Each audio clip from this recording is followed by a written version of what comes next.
Tiffany, 32, tech lead at a mid-sized software company, or at least I was. This all went down a few months ago. Been with the company for a decade, started right out of college, worked my way up from junior dev to leading the core engineering team. Our team, basically me and my right-hand man, Dave, was the engine of the company. We built and maintained the flagship product that brought in 80% of the revenue. Dave is one of those quiet genius types, pushing 35, looks permanently tired, but can solve a server crisis with a few keystrokes while eating a cold slice of pizza. We weren't just colleagues, we were like veterans of a long war.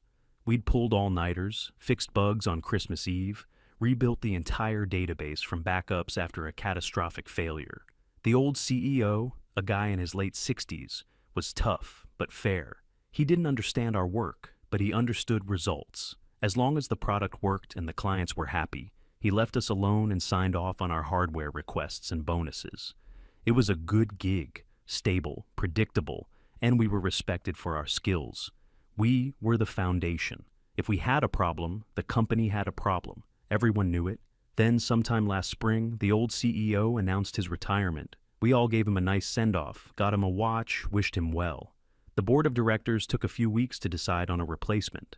We were all expecting them to promote the COO, a solid guy who knew the business inside and out. Instead, we get a company-wide email. Please welcome our new CEO, Miranda. Attached was a stock photo of a woman in her late 30s with that specific aggressive corporate smile. Her bio was full of buzzwords: synergistic leadership, paradigm-shifting innovation, empowerment-focused growth. Her previous job was a marketing director at some trendy startup that sold subscription boxes for organic dog food. My first thought was, well, she doesn't know anything about enterprise software. Dave's reaction was even simpler. He just looked at the email, grunted, and put his headphones back on. The first all-hands meeting was something else. Miranda walks on stage and talks for an hour without saying anything of substance. It was all about changing the company's cultural narrative. She said the old way of doing things was too rigid, too masculine, too focused on cold, hard metrics. She wanted to build a holistic, empathetic, and inclusive ecosystem. A few people in the sales and marketing departments were clapping enthusiastically. The engineering and finance guys just sat there, looking confused. She ended the speech by saying her first priority was to reevaluate leadership to better reflect our new company values. That was the first red flag. A week later, two of the most competent department heads, both men in their 50s who had been with the company for 20 years, were let go. The official reason was restructuring. The unofficial reason we all heard was that Miranda found them unreceptive to new ideas. Their replacements were two women from outside the company with half the experience. Around the same time, Miranda personally hired a new head of culture and innovation. Enter Tiffany. Tiffany was maybe 24. Her main qualification seemed to be a very active and colorful social media presence. Her job, as far as we could tell, was to walk around the office with an iPad, taking pictures for the company's Instagram page and organizing wellness initiatives. Our first interaction with her was when she sent a mandatory calendar invite for a Mindfulness Monday session. It was scheduled for 9 a.m., right when our team always did our weekly code deployment. I declined the invite from my team, explaining we had a critical production release. I got an email back from Miranda herself, not Tiffany. It said that my refusal to participate in team-building activities was noted, and that I needed to be more of a team player. So, the next Monday, Dave and I had to sit in a conference room with a dozen other people, learning how to do deep breathing exercises, while a critical server was throwing error alerts to my phone. The company was changing, and not for the better. Miranda started to insert herself into every department. She'd sit in on our technical planning meetings. She didn't understand a word we were saying, but she'd interrupt to ask questions like, does this feature have an emotional component? Or, how can we make this user interface feel more welcoming? I'd try to explain the technical constraints, the back-end logic, the database limitations. She'd just nod, look at me with a blank expression and say, I hear a lot of can't from you, Arthur. I want to hear how. Then she'd turn to Tiffany, who she started bringing to every meeting, and ask, Tiffany, what's your take on the emotional journey of the user here? Tiffany would say something like, I feel like the color palette is a bit aggressive. Maybe we could soften it with some pastel shades. And Miranda would light up. Excellent idea, Tiffany. See, Arthur? That's the kind of out-of-the-box thinking we need. I started to realize that competence was no longer the currency in this company. It was all about vibes. The real problem started when budgets got involved. Our server infrastructure was getting old. I put together a detailed proposal for a phased migration to a new cloud-based system. It was a big project, but it would save us money in the long run and make our product faster and more reliable. I presented it to Miranda. She skimmed the first page, saw the cost estimate, and pushed it back across the table. The budget is frozen for all non-essential hardware upgrades, she said. We need to focus our capital on investing in our people. 2 weeks later, an email goes out announcing a complete renovation of the office's 3rd floor. This was Tiffany's big project. They were tearing down walls to create an open-concept collaborative space. They bought new furniture, installed a kombucha tap in the kitchen, and spent what must have been a fortune on potted plants. The centerpiece was a serenity room with beanbag chairs and an essential oil diffuser. The cost of the renovation was easily 3 times what I had asked for to secure the company's entire technical foundation. Dave and I were still working on machines that sounded like jet engines, but the marketing team had artisanal coffee and ergonomic chairs designed in Sweden. It was infuriating, but we just kept our heads down and did our work. The product was our responsibility, and we took pride in it, even if the person at the top didn't seem to care. The breaking point was a slow burn, built on a dozen small incidents.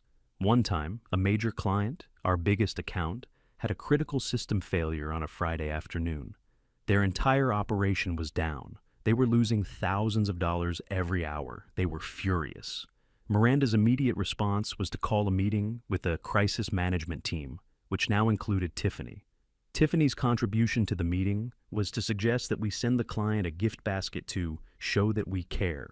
Meanwhile, Dave was already deep in the server logs. He didn't even join the meeting. He found the issue in about 20 minutes. A recent third-party API update that Tiffany's innovation team had pushed through without proper testing was causing a massive memory leak. He wrote a patch, deployed it, and had the client back online before Miranda had even finished drafting her apology email. He literally saved the company from a multi-million-dollar lawsuit. On Monday morning, there was a company-wide meeting. Miranda stood up and announced that she wanted to publicly recognize the team that handled the client crisis so well. I thought, finally, Dave is going to get the credit he deserves. Instead, Miranda called Tiffany up to the front. She praised Tiffany for her calm leadership under pressure and her empathy-first approach to client relations. She talked about how Tiffany's quick thinking helped to de-escalate the situation. Dave's name was never mentioned, not once. He wasn't even invited to the meeting because he was busy running diagnostics to make sure the fix would hold. I looked across the room at him in our glass-walled office. He was just staring at his screen, headphones on. He probably didn't even know he was being ignored, but I knew. And I saw the looks on the faces of the other senior guys in the company. They knew too. The message was clear. Actual work didn't matter. Only performing for Miranda mattered. After that, the culture got worse. Miranda implemented a new transparent salary policy. All new job postings had salary ranges listed. We quickly noticed that the ranges for new hires, almost exclusively women, Tiffany knew from her networking events, were significantly higher than what the existing male employees were making. When a few of the guys on my team tried to ask for raises to match the new hires they were training, they were told the budget was tight and they should be grateful to have a job. Morale plummeted. The good guys, the ones who just wanted to build good software, started to get quiet. They stopped suggesting new ideas in meetings. They stopped working late. They just did the bare minimum to not get fired. It was a silent protest. Dave and I kept the core product running. We had to. It was a matter of professional pride, but we started talking more. Not about work, but about our options. We'd go for a beer after a particularly frustrating day and just map out what it would take to leave. We both had families, mortgages. We couldn't just walk out. We needed a plan. The final nail in the coffin came in the fall. The vice president of operations, a holdover from the old regime, finally had enough and retired early. This was a huge position. The VP of Ops was basically the number 2 in the company, overseeing all the technical and product departments. By every metric, I was the only logical candidate for the job. I had 10 years of experience. I built the product. I managed the team that kept the lights on. I knew the systems better than anyone. Even people in other departments were coming up to me and congratulating me in advance. It was seen as a sure thing. I spent 2 weeks preparing for the interview. I put together a 50-page presentation outlining a 5-year strategy. How to modernize our tech stack, how to improve efficiency, how to expand into new markets. I had charts, graphs, financial projections. I was ready. I walked into the interview with Miranda feeling confident. She was sitting at her huge empty desk, scrolling through her phone. She told me to begin. I got about 5 minutes into my presentation, explaining the need for a database overhaul. She held up her hand to stop me. "Arthur," she said, "I'm not interested in the technical details. I trust you know what you're doing there." My heart sank. That was the corporate kiss of death. "What I want to know," she continued, leaning forward, "is about you, your leadership style. Some people find you a bit intimidating, abrasive even." I was floored. I manage a team of 4 introverted engineers. Our daily interactions consist of morning, "Did you see the ticket about the API bug?" and "See you tomorrow." "I'm not sure what you mean," I said. "Well," she said, tapping a pen on her desk, "you're very direct. You focus on problems, not people.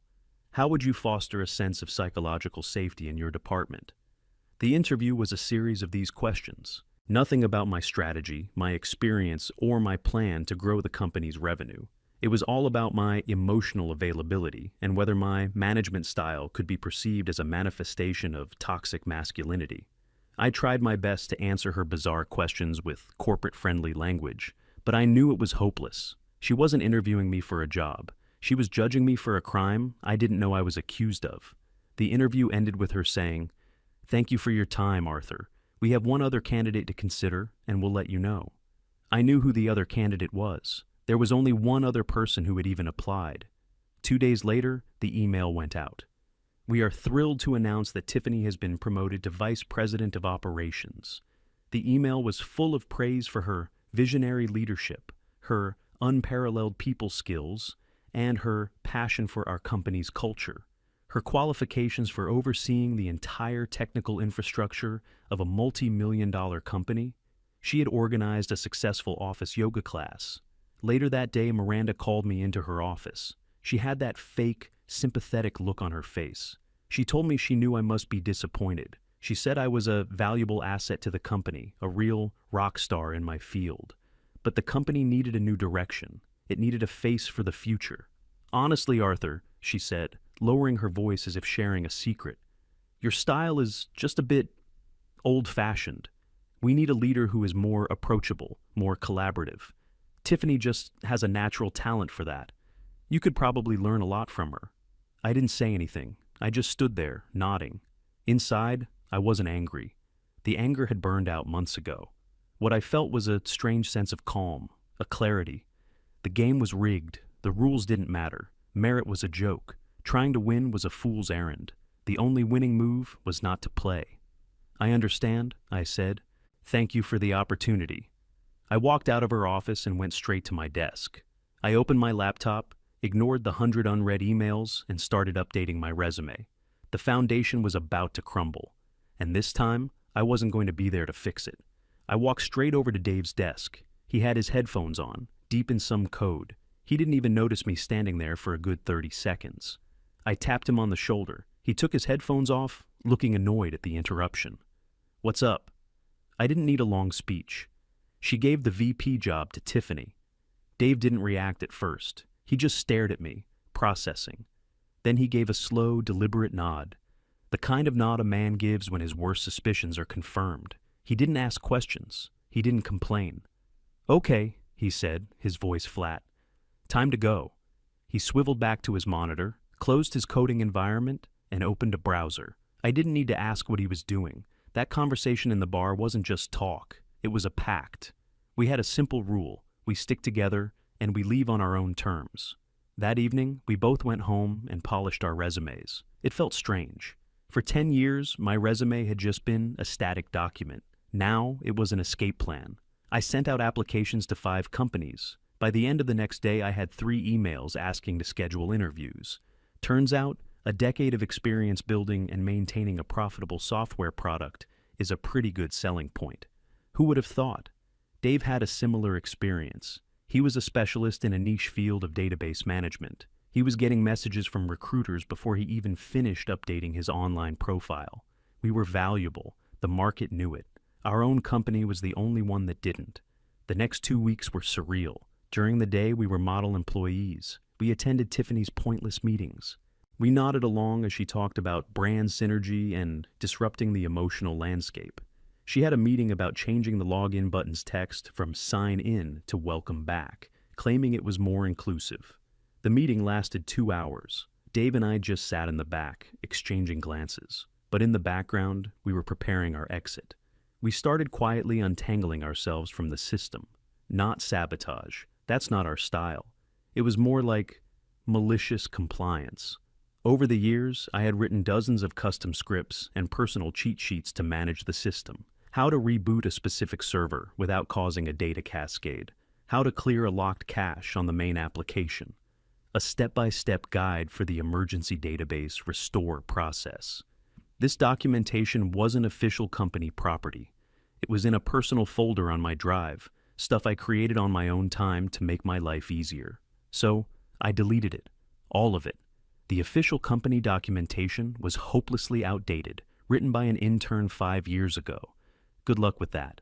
Dave did his part too. The admin passwords for all the critical systems were supposed to be this ridiculously long, complex string stored in a digital vault that only the VP of Ops was supposed to have access to. But the old VP never used it, and nobody knew how to work the vault software. So Dave had set up simpler, more memorable passwords for the systems we use daily. He was the only one who knew them all. He spent an afternoon methodically going through every system and resetting the passwords to the official ones from the vault. He was effectively locking the doors and handing the keys to Tiffany, knowing full well she wouldn't know which key fit which lock. We also stopped being proactive. Before, if we saw a potential problem brewing in the server logs, we'd fix it before it became a crisis. Now, we just followed the official procedure. No ticket in the system, not our problem. The company was a patient, and we were the 2 doctors who had stopped treating the underlying illness and were now just handing out band-aids for the visible symptoms. The patient felt fine, but the cancer was spreading. Within a week, we both had solid job offers. I was hired as a director of engineering at a competitor, 30% pay raise, better benefits, and a signing bonus. Dave was hired as a principal architect at a cloud computing firm. They basically offered him a blank check. We accepted the offers on a Friday. We agreed to start in 3 weeks, and we agreed on a day to drop the bomb. It was a Monday morning, about 2 weeks before the end of the quarter. This was always the most critical time for us. We had to finalize all the data for the quarterly investor report. The system had to be perfectly stable. Any downtime would be a disaster. We walked into the office together. We didn't say a word. We went to the printer, printed our resignation letters, signed them, and walked straight to Miranda's office. Her door was open. She was on a video call, laughing about something with someone who looked like a lifestyle influencer. She saw us, held up a finger, and finished her call. "Boys," she said, smiling, "what can I do for you?" I placed my letter on her desk. Dave placed his next to mine.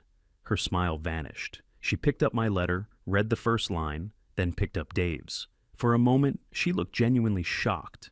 I don't think the possibility that we would actually leave had ever crossed her mind. Then the shock turned into anger. "Is this a joke?" she asked. "No," I said. "Our official last day will be in 2 weeks." She leaned back in her chair and let out a short, sharp laugh. It was a horrible sound. "You think you're so important, don't you?" she sneered. "You think this company can't function without you?" "We're just giving you our notice," Dave said, his voice as calm as ever. "Oh, I know what this is," she said, pointing a finger at us. "This is a power play, a little protest because you didn't get the promotion. It's pathetic. Typical male ego." I didn't say anything. I just stood there. "You know what? Fine," she said, her voice dripping with contempt.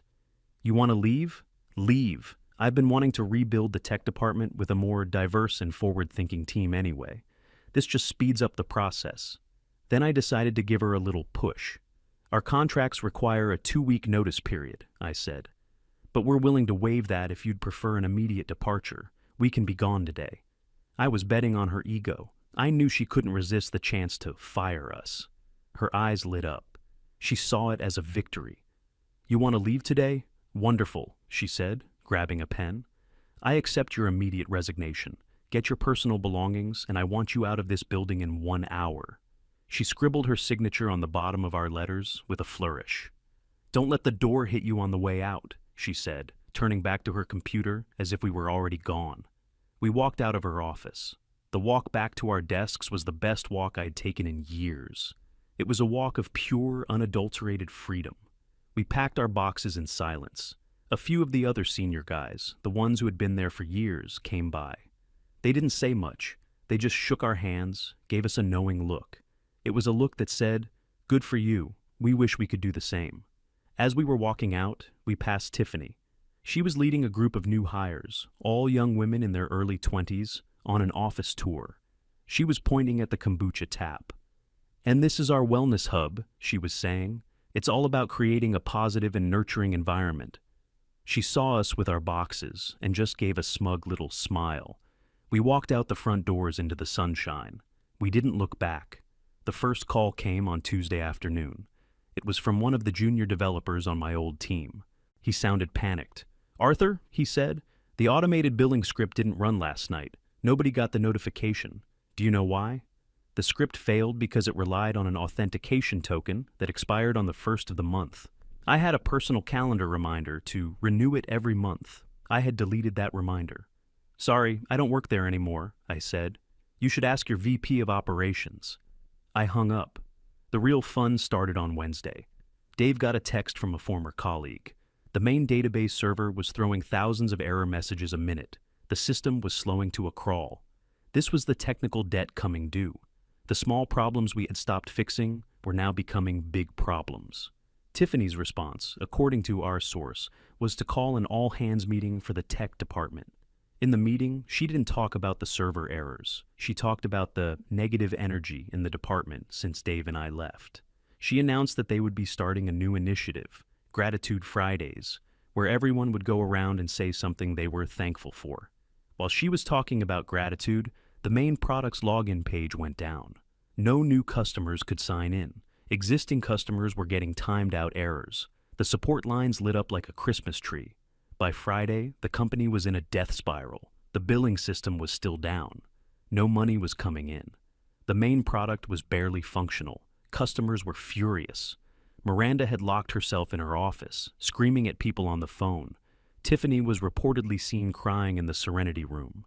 They tried to hire emergency outside consultants. The consultants took one look at the system, saw the lack of documentation and the mess of failing hardware, and quoted them an astronomical price. They asked for the admin passwords to get started. Tiffany didn't have them. That's when my phone rang. It was Saturday morning. I was at a park with my kids. I didn't recognize the number, but I answered it anyway. "Hello? Arthur, it's Miranda." Her voice was completely different. The arrogance was gone. It was thin, strained. "Hi, Miranda," I said, keeping my tone perfectly neutral. "Listen, Arthur, we've had a few technical hiccups here," she said, trying to sound casual. "It seems there's been some confusion about the server passwords. Tiffany can't seem to locate them. Would you happen to remember what they are?" I let the silence hang for a moment. "I might," I said. I could hear the relief in her voice. "Oh, thank God. Could you just text them to me? It's a real emergency." "Miranda," I said calmly, "I no longer work for your company. Any work I perform, including providing institutional knowledge like passwords, is considered consulting." Silence on the other end. "What?" she finally stammered. "My consulting rate is $500 per hour," I continued. "I have a 10-hour minimum, and I require a 50% deposit up front before any work begins. I can send you a contract." She was quiet for a long time. I could hear her breathing. "You can't be serious," she whispered. "The company is falling apart." "That does sound like an emergency," I said. "My rates for emergency weekend work are double, so that would be a $1,000 per hour fee." She completely lost it. You did this," she shrieked. "This is sabotage. I'm going to sue you. I'm going to ruin you." "Miranda," I said, my voice still perfectly calm, You personally signed my immediate unconditional resignation. Our relationship is over. Any further contact will be considered harassment. I continued. You said you wanted a company with a new culture. You wanted to get rid of the old ways. Well, you got it. This is the company you built. Enjoy it. Then I hung up. I blocked her number. 2 weeks later, we heard from an old colleague that the company had lost its biggest client. A month after that, a notice went out announcing that the board of directors had voted to remove Miranda as CEO, effective immediately. The company was eventually sold for parts to a larger corporation for a fraction of its former value. Most of the staff were laid off. Tiffany's social media profile now lists her as a freelance brand strategist and wellness coach. Dave and I are thriving at our new jobs. We work at a place where competence is valued, where people are judged by the quality of their work, not by their ability to recite buzzwords. We get paid well, we're respected, and the work is interesting. Sometimes, late at night, I think about Miranda. I don't hate her. I don't feel anything for her at all. She was just a force of nature, like a storm or a flood. She came in, destroyed everything, and then she was gone. She thought the foundation of the company was made of beanbag chairs and positive vibes. She learned the hard way that it was built by two tired guys in a server room, held together by experience, dedication, and a few lines of code she would never understand. Never interrupt your enemy when they are making a mistake. Meritocracy always wins. You just have to be willing to change the battlefield.